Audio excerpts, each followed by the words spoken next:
네, 어제 있었던 윤 대통령 탄핵 심판, 법적인 쟁점들 손정혜 변호사와 짚어보겠습니다. 어서 오십시오. 안녕하세요. 어제 한 7시간 정도 진행이 됐습니다. 특히나 이제 홍장원 전 1차장과 윤 대통령 발언이 좀 대립된 부분이 있었는데 윤 대통령 여기에서 싹 다 잡아들이라 이 발언 계엄과 무관하고 간첩 이야기한 거다라고 하면서 뭐 손을 휘젓거나 책상을 내려치는 모습도 있었거든요. 헌법재판관들은 이 모습, 이 발언들을 어떻게 받아들였을까요? 네, 구체적으로는 어제 이제 증인으로 3명이 출석을 했고 그 관련해서 구체적으로 본인의 어떤 진술을 담담하게 증인으로서 증언을 했던 사람은 홍장원 국정원 제1차장이었습니다. 질문을 거부하거나 답변을 회피하지 않고 본인이 기억나는 대로 기억을 하겠다라고 결심을 하고 구체적인 질문에 성실하게 답변하려는 태도를 보인 점에 있어서는 앞서의 2명의 증인의 태도와는 조금 달랐다라고 보시면 될 것 같고 관련해서 증언을 거부하거나 진술을 회피하지 않는 태도는 일반적으로는 진술의 신빙성을 높이는 태도입니다. 그런 점에 있어서는 2명의 증인보다는 좀 더 높은 신빙성을 가지고 있는 증언으로서 이제 판단을 할 가능성이 매우 높고요. 하지만 증인이 증언대에 서서 구체적인 진술을 하는 것도 중요하지만 또 이미 여러 차례 조사를 받은 증인들이기 때문에 그 피의자 신문 조서나 참고인 조서가 굉장히 증거력이 높습니다. 그 내용과 부합하게 일치되게 일관되게 모순 없이 진술하는지가 가장 중요한데 홍 전 차장의 어제 모습은 기존에 반복된 진술과 외부에 이제 발표한 본인의 공식적인 입장 그리고 국회에 나와서 진술했던 내용 그리고 검찰에 출석해서 진술한 참고인 진술과 대부분 부합하는 진술을 일관되게 함으로 인해서 신빙성을 가졌다 그렇게 평가할 수 있을 것 같습니다. 네, 윤석열 대통령 측에서는 그 야당 측 인사들과 홍 전 차장 접촉 이후에 진술 오염됐을 가능성 의심하면서 그 통화 기록도 조회 신청을 해놨거든요.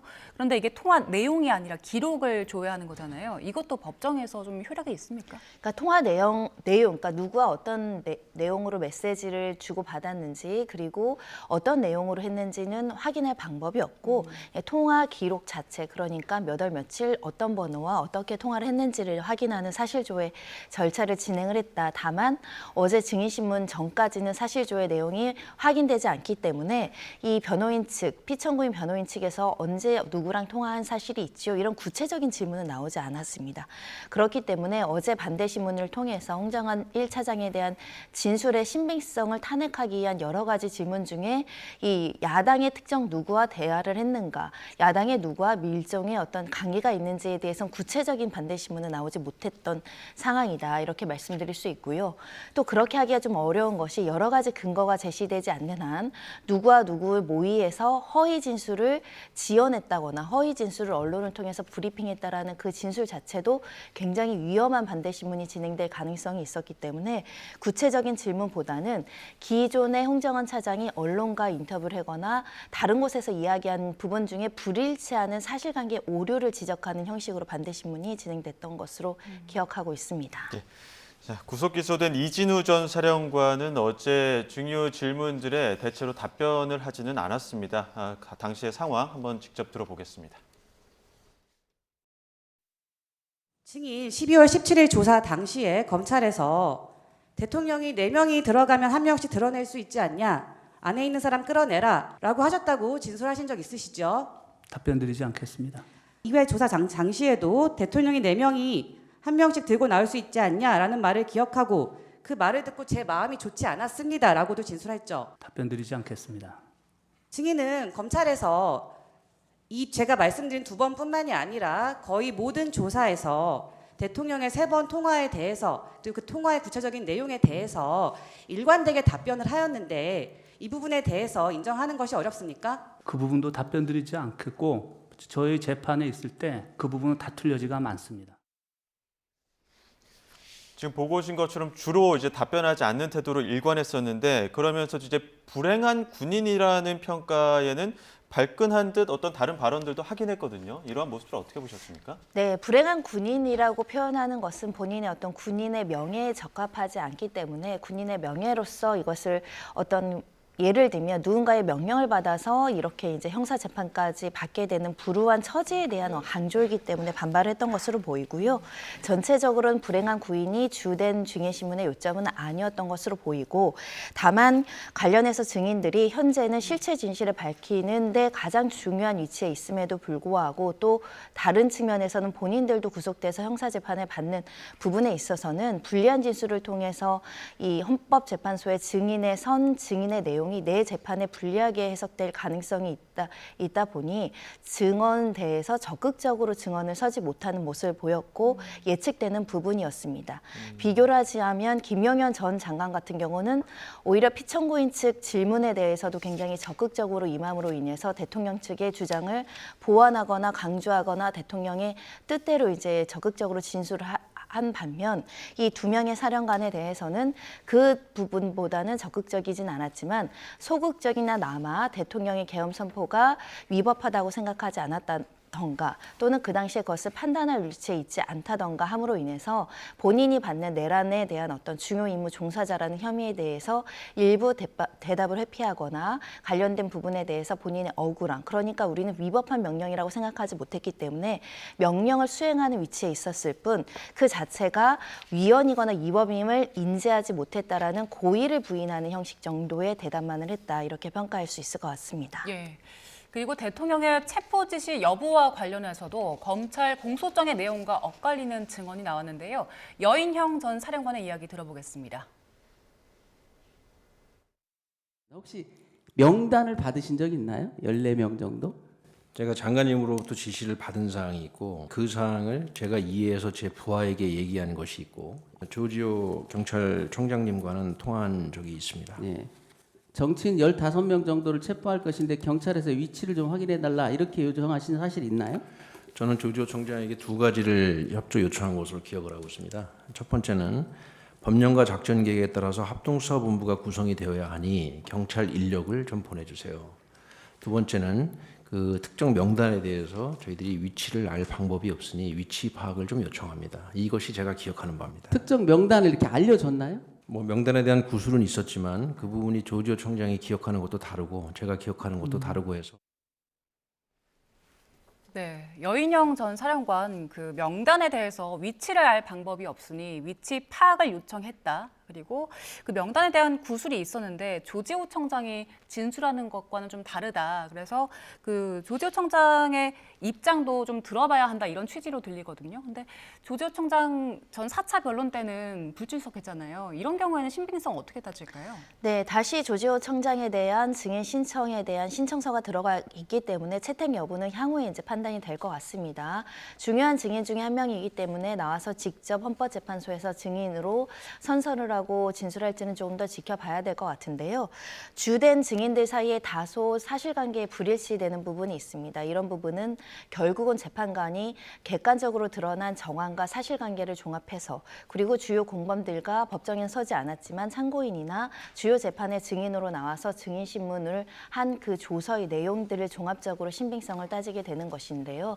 사실관계를 인정하는 데는 경업칙, 논리칙, 예를 들면 증거법칙이라는 게 있습니다.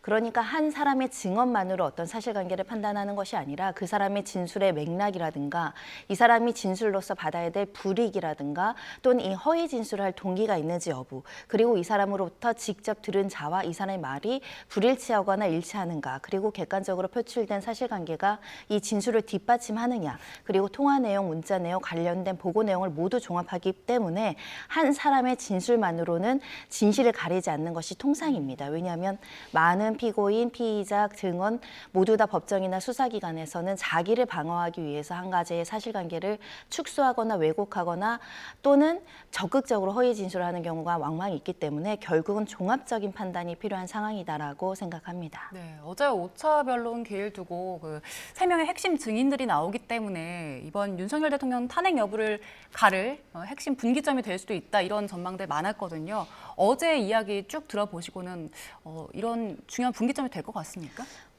아주 핵심적인 증언들이 나왔다라고 보기보다는 그동안에 검찰이 가지고 있는 증거 서류, 그러니까 피의자 신문 조서나 참고인 조서 내용에 대한 진정 성립 절차가 이루어졌다, 이렇게 보셔야 될 것 같습니다. 그러니까 검찰 조서 같은 경우는 형사법정에서는 피고인 측이 증거로 부동의한다고 한다면 증거 능력을 상실하지만, 헌법재판소는 재판 초기부터 우리는 형사법원과 달리 이 증거 법칙을 그러니까 완화해서 적용할 수 있습니다, 이렇게 이야기를 했거든요. 그러니까 피고인 측이 관련된 증인에 대한 조서를 부인한다고 하더라도 증인들이 나와서 내가 그렇게 조사를 받았고 그런 취지로 진술한 게 맞습니다, 서명 날인은 내가 한 게 맞습니다라고 이 증언하는 이상 그 증거에 대한 증거 능력을 부인하고 신빙성 판단을 재판관들이 할 수 있는 것이거든요. 거기에 굉장히 중요한 의미를 가지고 있다고 보시면 될 것 같고, 그리고 이제 나머지 군 사령관 2명에 대해서는 진술의 신빙성을 판단하는 원칙과 관련해서 이미 재판관들이 김용현 전 장관에 대해서 이렇게 이야기를 했습니다. 진술을 한쪽의 신문에 대해서 거부하는 것은 신빙성을 낮게 볼 수밖에 없습니다. 즉 어제 2명에 대한 사령관은 본인에게 불리한 내용들은 진술을 회피했거든요. 그 측면에서는 이 헌재에서의 선서한 증언의 내용의 신빙성이 아주 높다고 보기보다는, 또는 구체적인 내용이 나오지 않았기 때문에 신빙성 여하를 따질 겨를 없이 사실은 재판관들이 듣고자 하는 질문에 대해서는 답변이 제한됩니다라는 표현을 썼거든요. 그렇기 때문에 이 답변에 종합해서 검찰에서 수사한 기록을 토대로 이 사람이 실제 겪고 들었던 내용이 무엇인지를 판단할 것이다 라고 말씀드릴 수 있고요. 홍장원 차장과 관련된 진술은 비교적 일관성이 있는 증언이 나왔기 때문에 그 사람이 그 당시 대통령으로부터 전화를 받았고, 그리고 이어서 이 방첩 사령관으로부터 체포와 관련한 주요 인물에 대한 명단이 14명인지 13명인지 16명인지는 조금 이렇게 불일치한 부분이 있지만 이런 명단을 받았다라는 점까지는 확인했던 것으로 보이고, 특히 위치 추적 요청이 있었다는 부분에 대해서는 대부분 부인하지 않는 것으로 보입니다. 그럼 과연 특정 명단에 대한 위치 추적에 대한 지원 요청이 있었는데 위치 추정은 어떤 목적으로 했는지, 이것은 이제 평가의 문제로 남는 것 같습니다. 예. 즉 체포를 위한 위치 추적인가 아니면 다른 목적으로 위한 위치 추적인가 부분은 향후의 재판관들이 판단할 것 같습니다. 또 주요 사령관 중에 곽종근 전 특전사령관은 이제 내일 6차 변론기일에 나오지만 어제 국회에 있었던 그 내론 국조특위 그 청문회에 나왔었거든요. 그때 당시에 보면 이제 요원이냐 의원이냐 이러한 어떤 혼란 속에서 의원이라고 다시 한번 명확하게 밝혔는데, 이 부분은 좀 내일 변론기일에서 어떻게 다시 한번 반박이 있을까요? 네, 그렇습니다. 이 부분과 관련해서도 굉장히 핵심적인 증언일 수밖에 없습니다. 국회의원들을 국회 활동을 하는 그 장소에서 끌어내라는 지시가 있었다는 것은 국회의원들의 의정활동을 방해하고 의결권 행사를 무력화시킴으로 인해서 국회의원들의 헌법 기능을 무력화시켰느냐에 대한 굉장히 중요한 사실이기 때문에 선서를 하고 나와서 헌법재판소에서 그 당시 대통령과 전 장관, 국방장관으로부터 국회의원들 끌어내라라는 지시를 받았습니다라고 한다면 이 헌법재판소의 가장 중요한 쟁점 중 하나인 국회 기능 무력화에 대한 중요한 진술이 될 수 있기 때문에 이 부분에 대한 증인신문은 진행될 가능성이 매우 높고요. 다만 앞서서의 군 사령관 2명과 마찬가지로 그 부분은 저와 이 형사재판에 불리한 진술로 작용할 수 있기 때문에 진술 거부권을 행사할 것인지 아닐지 그 부분만 이제 남아있지 않을까 생각합니다. 예. 그리고 어제 윤석열 대통령이 그 선관위의 군 투입 지시를 내가 직접 했다라는 증언을 했거든요. 그런데 국회 측에서는 일단 이 이야기를 스스로 헌법 위반을 자인한 격이다 이런 반응을 보였는데, 헌법재판관들은 이 발언 어떻게 들었을까요? 일단은 드러난 구체적인 사실이 선관위에 군 투입된 것은 전 국민이 목도한 상황이기 때문에 부인할 수 없는 사실이고, 그럼 선관위에 군병력을 투입할 수 있는 권한과 능력은 대통령밖에 없는 것이죠. 물론 국방부 장관이 군사 반란의 목적으로 대통령 의사에 반해서 행하는 상황은 발생할 수 있지만 현재의 상황은 그걸 상정하기 어렵기 때문에 일부 확인될 수 있는 사실은 대통령이 본인 스스로 입으로 이야기를 했다라는 점을 이제 유의미하게 볼 여지는 있겠습니다. 다만 일단 윤 대통령의 주장은 선관위의 군 투입을 내가 지시했지만 그 목적이 선관위의 기능을 무력화시키거나 선관위원들에 대해서 예를 들면 소위 말하는 불법적인 어떤 강압행위를 통해서 고문조사를 하거나 이 사람들을 체포 감금하려는 목적이 아니라 이 시스템에 대한 점검 목적이다. 그러니까 목적이 다르다라고 이제 항변을 하기 위해서 내가 지시했으나 그럴 목적이 아니었다라는 자기 방어적 표현 표현도 같이 들어있는 겁니다. 일부 사실은 자백하지만 일부 사실은 이 부인, 그러니까 입증 취지를 부인함으로 인해서 내가 그 들어가려고 하는 목적은 선관위원들 체포해서 뭐 조사시키고 감금시키라는 게 아니라 선관위 시스템을 점검하라는 목적이었다라는 어떻게 보면 일관된 주장을 하고 있는 것으로 보입니다. 예. 그 윤 대통령이 개엄 당일날 보면 군사령관이나 아니면은 국무위원들에게 이거 경고성이다, 아니면 곧 끝날 것이다 이런 얘기를 안 한다는 부분도 위헌성 여부에 좀 판단 기준이 되는 것 같은데 윤 대통령 입장은 이제 자신의 의도와 다르게 너무 좀 부풀려졌다 이런 이야기를 하는 것 같더라고요. 네, 다소 추상적인 주장이었습니다. 사실은 구체적인 사실관계를 판단함에 있어서는 이 계엄을 선포하는 과정에서 이 해제 시점을 거론하는 것도 사실은 좀 이례적이거나 이것을 예상하기 좀 어렵다라는 것이고, 경고성 계엄이라는 건 존재하지 않기 때문에 경고성이라는 계엄 표현 자체도 헌법에 부합하진 않습니다. 다만 이미 실행된 이 계엄 선포와 관련해서 그 목적과 그 경위와 달성하고자 하는 그 결과 자체가 그렇게 대중들, 국민들, 그리고 국회, 그리고 선관위한테 그렇게 치명적인 해악을 끼치려고 한 의도가 아니라 하나의 어떻게 보면 그 경고성인 행위에 불과했기 때문에 피해를 최소화하려는 대통령의 결단이 있었다는 걸 강조하기 위한 취지인데, 문제는 이런 생각과 의지가 있었다는 것도 객관적인 사실로 확인되고 있지 않고요. 이것도 공방의 대상이 되는 겁니다. 그러니까 내가 경고성이고 빨리 해제하려고 했었다라는 주장과 어떤 생각은 결국은 이제 대통령 측에서 입증을 해야 되는데, 문제는 국무위원들 중에도 내가 그 당시에 참여했지만 경고성 계엄이라거나 즉 이어서 해제될 계엄이라는 이야기를 들었다라고 주장하는 국무위원들이 좀 부존재합니다. 그런 측면에서는 대통령이 이런 주장을 한다고 하더라도 뒷받침할 증언이 부존재하다 이렇게 평가할 수 있을 것 같습니다. 예, 그리고 윤석열 대통령 측에서 그 부정선거론 입증하겠다면서 증인 무더기로 신청하기도 했었고 또 사실 조회도 신청을 했잖아요. 그런데 대부분 기각됐더라고요. 이 기각되는 기준이 뭡니까? 네, 투표관리관이라든가 어떤 뭐 사무원, 교수 등에 대한 증인 신청 또는 사실 조회를 대거 신청했으나 일부는 채택했지만 대부분은 이제 기각을 했다라고 이제 평가할 수 있는데요. 예상되는 상황입니다. 헌법재판소가 현재 담당하고 있는 재판은 탄핵 심판이지 대한민국의 부정선거가 존재했느냐 실존했느냐 이 자체가 주요 쟁점은 아닙니다. 다만 비상계엄을 선포한 동기 중에 하나가 이 부정선거가 있었고 그 때문에 선관위에 이렇게 불법적인 어떤 군병력을 투입했는가, 그 부분이 쟁점이기 때문에 그 부분에 대한 주장에 대한 기회를 대통령 측에게 준다라는 의미로 일부는 신청을 했지만 결국 이렇게 부정선거를 밝히는 목적으로 헌법재판소가 활용돼서는 안 되기 때문에 대부분은 요증사실, 그러니까 주요 쟁점과 동떨어진 것들은 기각할 수밖에 없다 이렇게 말씀드릴 수 있고요.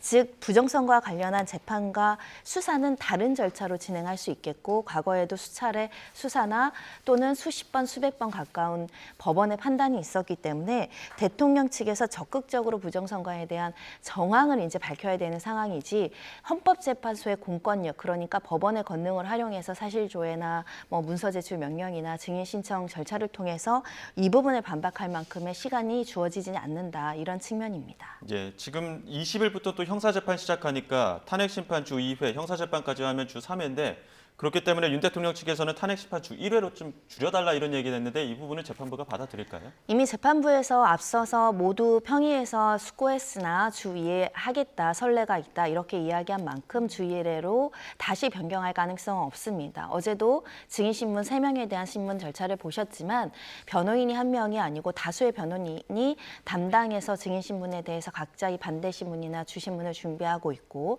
충분한 시간적인 여유를 가지고 증인신문에 임할 수 있는 상황이기 때문에, 그리고 주 2회, 주 3회는 집중심리 절차에서 많이들 통상하는 절차이기 때문에 이 통상의 절차를 두고 너무나 가혹하게 시간이 텀이 없다라고 하는 주장을 받아들여지기는 어려울 것 같고요. 이미 기일이 지정되어 있고 그 기일에 지정된 증인에게는 소환장까지 이미 발송됐을 겁니다.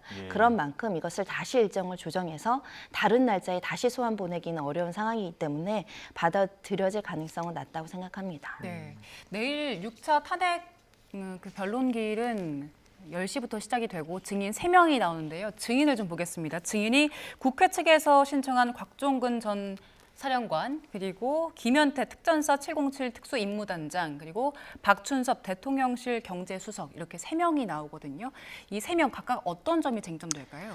굉장히 중요한 증인들은 맞습니다. 그렇기 때문에 증인 채택이 됐고 또 소환되는 증인들인데요. 김현태 707 특임장장은 실제로 이 707 부대의 어떤 군 병력을 군대에 투입하는데 지휘를 했던 사람이기 때문에 그 당시에 계엄 선포의 과정, 구체적으로 받은 지시의 내용, 그리고 그 당시에 이 군인들이 했던 행위, 그리고 군인들에게 어떤 무기나 이런 것들에 대해서 어떻게 활용하려고 했는지에 대한 증인을 할 수 있는 부분이고요.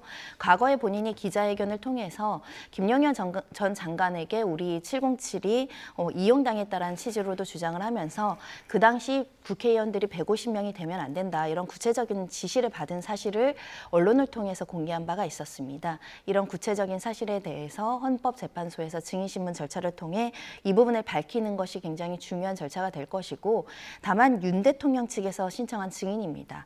윤 대통령 측에서 강조하고 싶은 내용은 그 당시에 이 707 부대원들이 들어가긴 했으나 비무장 상태, 어제도 비무장 상태가 굉장히 강조가 됐었죠. 이 국회의원들에 대해서 어떤 살상의 무기라든가 총기류라든가 이런 것들을 직접적으로 활용하라는 지시는 없지 않았는가, 이런 부분들을 이제 확인하고자 이 707 특임단장이 증인으로 서는 것으로 보이고요. 각종군 전 특전사령관과 관련해서는 결국은 국회의원들에 대한 불법 체포 감금이 있었는가 중요한 쟁점이 될 가능성이 있고, 국회 측에서 신청한 증인입니다. 나아가서는 이제 경제수석이 증인으로 채택이 됐는데 구체적인 진술이나 관련된 내용은 알려지지 않은 바 있습니다. 추정을 할 수밖에 없는데 아무래도 윤 대통령 측, 피청구인 측에서 신청한 증인인 만큼 그 당시 비상계엄에 대한 요건, 그러니까 사법 기능, 행정기능, 관련한 국가의 기능이 어느 정도 마비된 상태였기 때문에 비상상태로 볼 수밖에 없었는데, 특히 이 야당 측에서 여러 가지 예산안이라든가 관련된 탄핵이라든가 이런 것들을 남발함으로 인해서 국가의 일부 기능이 정지되거나 마비될 정도의 위급한 상황이 아니었느냐. 경제수석 입장에서 예산 삭감이나 이런 것들 때문에 국정 운영이 힘든 상황 아니었겠느냐.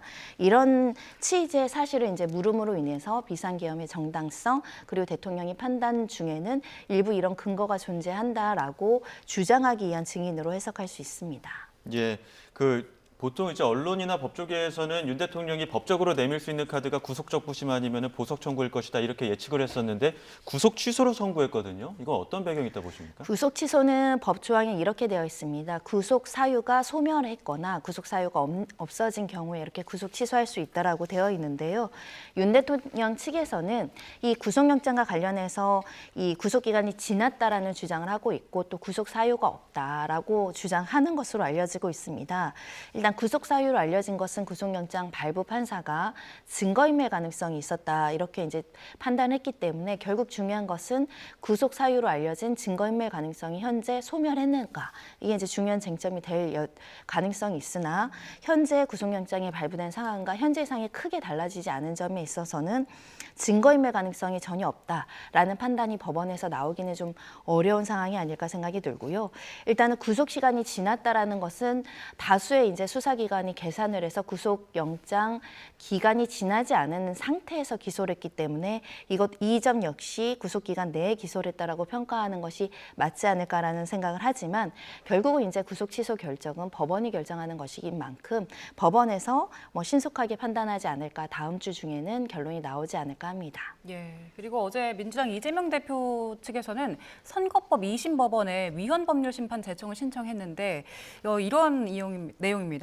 허위사실 공표죄는 우리나라에만 있는 법이다, 이런 주장하면서 신청을 했습니다. 일단 법원이 받아들일 가능성은 어떻게 보세요? 예상하기는 좀 어렵지만 제 개인적인 판단에는 받아들여지지 않을 가능성이 상당히 높다, 이런 판단을 합니다. 왜냐하면 공직선거법 관련한 허위사실 공표와 관련해선 과거의 헌법재판소에 여러 차례 판단이 있었고, 명화성의 원칙이라든가 가임금증 원칙이라든가 비례의 원칙에 위반되는 거 아니냐라는 판단이 이미 있었고, 그 판단도 비교적 얼마 전, 그러니까 몇 년 지나지 않는 1, 2년, 2, 3년 안에 반복적으로 있었기 때문에 과연 재판부에서 이거를 1, 2년 만에, 2, 3년 만에 사회 현실이 바뀌었고 정치의 어떤 여러 가지 표현의 자유라든가 이런 것들이 더 보장되는 측면을 바라볼 때 이것이 위헌 법적인 요소가 될 가능성이 있다라고 올릴지는 좀 의문인 점이 있는데요. 다만 이렇게 같은 조항에 대해서 여러 차례 위헌법률 심판이 제청된 사례들은 있습니다. 그러니까 과거에는 허판이지만 지금인 위헌인 사례들을 우리가 실제로 많이 보았죠. 예를 들면 뭐 비슷한 예는 아니지만 그러니까 여러 차례 이런 그런 과거의 선례를 봤을 땐 한번 판단을 받아보시죠 할 가능성도 남아 있다라고 생각합니다. 예, 알겠습니다. 여기까지 듣겠습니다. 지금까지 손정혜 변호사와 함께했습니다. 고맙습니다.